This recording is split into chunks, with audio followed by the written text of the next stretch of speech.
அதனால் விசில் சொன்னால் இனிமேல் அவங்க தான் ஆட்சி அமைப்பாங்க. இனி வரக்கூடிய காலத்துலேயும் நீண்ட நாள் ஆட்சி அவங்க தான் அமைப்பாங்க. சில பேர் இன்னும் ஏற்றி போட்டி சொல்றவங்க சொல்லுவாங்க, ஒரு 6 மாசம் இருப்பாரு, 4 மாசம் இருப்பாரு அப்படின்னு. 5 வருஷம் செய்யக்கூடிய வேலையை 5 நாள்ல முடிச்சிருக்காரு. இனி வரக்கூடிய காலகட்டத்தில் ஊழல் பண்ண அத்தனை மினிஸ்டரையும் முடிச்சு உள்ள போறணும். எந்த மினிஸ்டர் மாற்றணும்னு நினைக்கிறீங்க? நிறைய பேர் எல்லாமே லிஸ்ட்ல இருக்காங்க, 1-2 சொல்ல முடியும். எல்லா ஆள் இதோட ஸ்டாப் பண்ணுவார் அப்படின்ற மாதிரி எந்த வித இதுவும் கிடையாது. ஃபர்தராக கண்டினியூ பண்ணுவார், அதுவும் அது ரெடியாக தான் கண்டினியூ பண்ணுவார் அப்படின்ற மாதிரி தான் எனக்கு தோணுது. எல்லாருமா சேர்ந்து ஒரு ஃப்ரெஷ் கவர்னன்ஸ், ஒரு நியூ கவர்னன்ஸ் ஒன்று கொடுப்போம். This is a new beginning.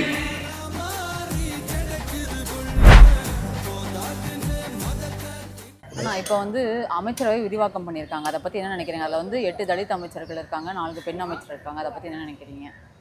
இது முன்னாடி இருந்த அமைச்சர்கள், மினிஸ்டர்கள் செய்யாத காரியங்களை இப்போ வந்த புது தலைவர் நம்ம சிஎம் ஐயா அவர்கள் மக்களுக்கு என்ன மனிதனுக்கு மனசில் என்ன பட்டு இருக்குன்னு தெரிஞ்சுக்கிட்டு அது செய்கிறாரு.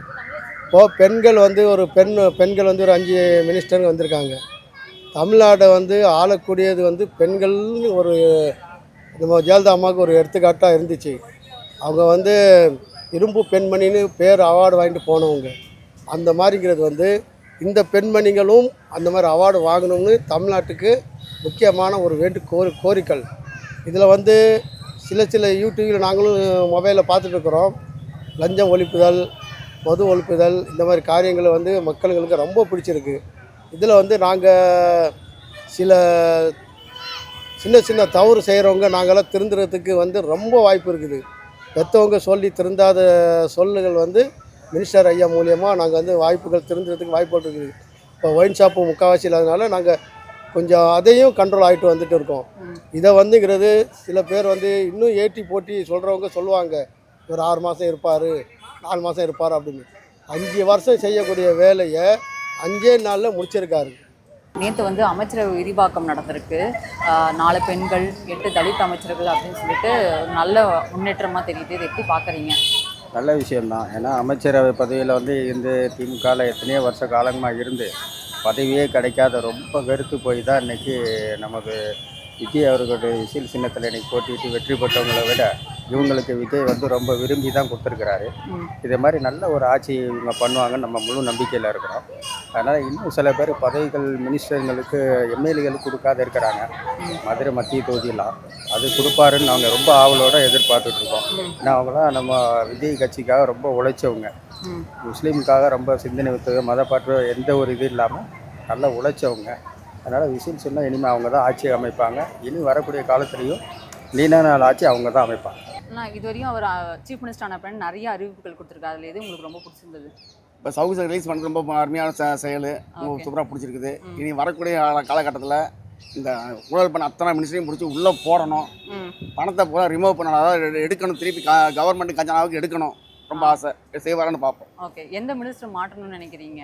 நிறைய பேர் எல்லாமே லிஸ்ட்டில் இருக்காங்க, 1-2 சொல்ல முடியும். எல்லா ஆள் ஒருத்தர் 2 பேர்லாம் கிடையாது, ஒரு 15 பேர் இப்போ இருக்கிறாங்க. 15 பேர் மாற்றணும். இந்த மினிஸ்ட்ரி விரிவாக்கம் பற்றி பார்த்தீங்களா நேற்றெல்லாம்? அதில் தலித் அமைச்சர்கள் இருக்காங்க, பெண் அமைச்சர் அதிகமாக இருக்காங்க. இதை பற்றி என்ன நினைக்கிறீங்க? ரொம்ப சூப்பராக பண்ணிருக்காரு, நல்லா பண்ணிருக்காரு, அவ்வளோதான் சொல்ல முடியும். யாருமே செய்யாத போகிற இளவயசு நபர்லாம் இருக்காங்க, நல்லா சிறப்பாக செய்வாங்க. ஓகேண்ணா. கூட்டணி ஆட்சி ரொம்ப வருஷமா இல்லாமல் இருந்துச்சு. ஆமாம், அதை கொண்டு வந்திருக்காரு. 50 வருஷமாக காங்கிரஸ் ஆட்சியில் இல்லை, இப்போ காங்கிரஸ் கூட்டணியில் இருக்காங்க, பரவாயில்ல. திமுக அதிமுக இத்தனை நாள் அதை பண்ணாமல் இருந்ததுக்கான காரணம் என்ன? எல்லாம் தனிப்பட்ட அவங்க செல்வாக்கு, அவங்களே சம்பாதிக்கணும்னு நினச்சாங்க, இப்போ அதை நிறுத்தி வச்சுருக்காங்க. நல்ல விஷயந்தான். இது முன்னாடி நடக்கலை, ஏன் நடக்கலை அப்படின்றத யாருமே கேள்வி கேட்கல. இப்போ நடக்கிறத இப்போ எல்லாருமே கேள்வி கேட்குறாங்க. அது ஏன் எதுக்கு அப்படின்றத தாண்டி அவர் செஞ்ச விஷயம் நல்லதா கெட்டதான்னு மட்டும்தான் வேல்யூ பண்ணுமே தவிர இது ஏன் இப்படி பண்ணார் அப்படின்றத தான் எல்லாம் கொஸ்டின் பண்ணுறாங்க. அது தவறான கருத்து அப்படின்ற மாதிரி நான் நினைக்கிறேன். பிரம்மாண்டமான ஒரு எதிர்பார்ப்போடு வந்திருக்கிறாரு, நல்லாவே பண்ணுறாரு. 12 நாள் அப்படிங்கிறது ஒரு மெஜாரிட்டி காட்டிட்டாரு.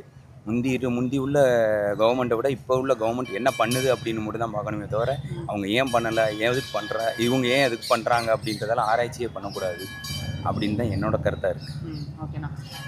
இத்தனை வருஷமாக கூட்டணி ஆட்சி அப்படிங்கிறது கிடையாது. ஆட்சிலையும் அதிகாரத்துலையும் பங்கு உண்டு அப்படின்றத அவர் முதல் மாநாட்டிலே சொல்லியிருந்தாரு. அதை இப்போ நடத்தியும் காட்டியிருக்காரு. இது எப்படி பார்க்குறீங்க? இதுக்கு முன்னாடி ஏன் கூட்டணி ஆட்சி இல்லைன்னு நினைக்கிறீங்க? அதிமுக, திமுக ஏன் அதை பண்ணலன்னு நினைக்கிறீங்க? அதுதான் நான் சொன்ன மாதிரி தான். அவங்க அவங்க ஏன் பண்ணலை அப்படின்றத எனக்கு என்னன்றது தெரியல. அவங்களுக்குள்ள என்ன டேர்ம்ஸ் அண்ட் கண்டிஷன்ஸ் பேசுனாங்க அப்படின்றது. இவர் ஃபேஸ் டு ஃபேஸ் எல்லாத்தையும் ஓப்பனாகவே சொல்லிடுறாரு. உங்களுக்கு என்ன பண்ண முடியும், என்ன பண்ணுவேன் அப்படின்றத ஓப்பன் ஸ்டேட்மெண்ட் ஃபஸ்ட் இதுலேயே உங்களுக்கு கொடுத்துட்டாரு. எல்லாத்தையும் ஓப்பனாக கொடுத்ததுனால ஏன்னா அதை நாங்கள் வரவேற்கிறோம். நான் மட்டும் இல்லை, யங்ஸ்டர் அப்படின்றது ஒரு சின்ன என் பையன்லேருந்து எங்கள் அப்பா அப்படின்றது வரைக்கும் எல்லாருமே வரவேற்கிறாங்க. இன்றைக்கி அவங்க என்ன எதிர்பார்த்து செஞ்சாங்களோ அதை நோக்கி பயணிக்கிறாரு. இதோட ஸ்டாப் பண்ணுவார் அப்படின்ற மாதிரி எந்த வித இதுவும் கிடையாது. ஃபர்தராக கண்டினியூ பண்ணுவார், அதுவும் அதிரடியாக தான் கண்டினியூ பண்ணுவார் அப்படின்ற மாதிரி தான் எனக்கு தோணுது. ஓகேண்ணா. ஒரு 15 டேஸ் ஆச்சு அவர் சிஎம்மாக பதவி ஏற்று. நிறைய அனௌன்ஸ்மெண்ட்ஸ் வந்திருக்கு. இதில் எது ரொம்ப இம்ப்ரெசிவாக இல்லை, எல்லாமே வேல்யூபிள் தான். யாருக்கும் அவர் தனிப்பட்ட கருத்து எதுவுமே சொல்லலை. எல்லாமே ஜென்ரல் பப்ளிக், அதாவது ஒரு சிஎம் லோக்கல், அதாவது பேசிக் ஹை லெவல் வரைக்கும் என்ன பண்ணணுமோ அதெல்லாம் கரெக்டாக யோசிச்சு பண்ணுற மாதிரி தான் இருக்குது. ஏன் எதுக்கு அப்படின்றது எனக்கு தெரியலை. இவங்க ஏன் கொஷின் பண்ணுறாங்க அப்படின்றது எனக்கு தெரியலை.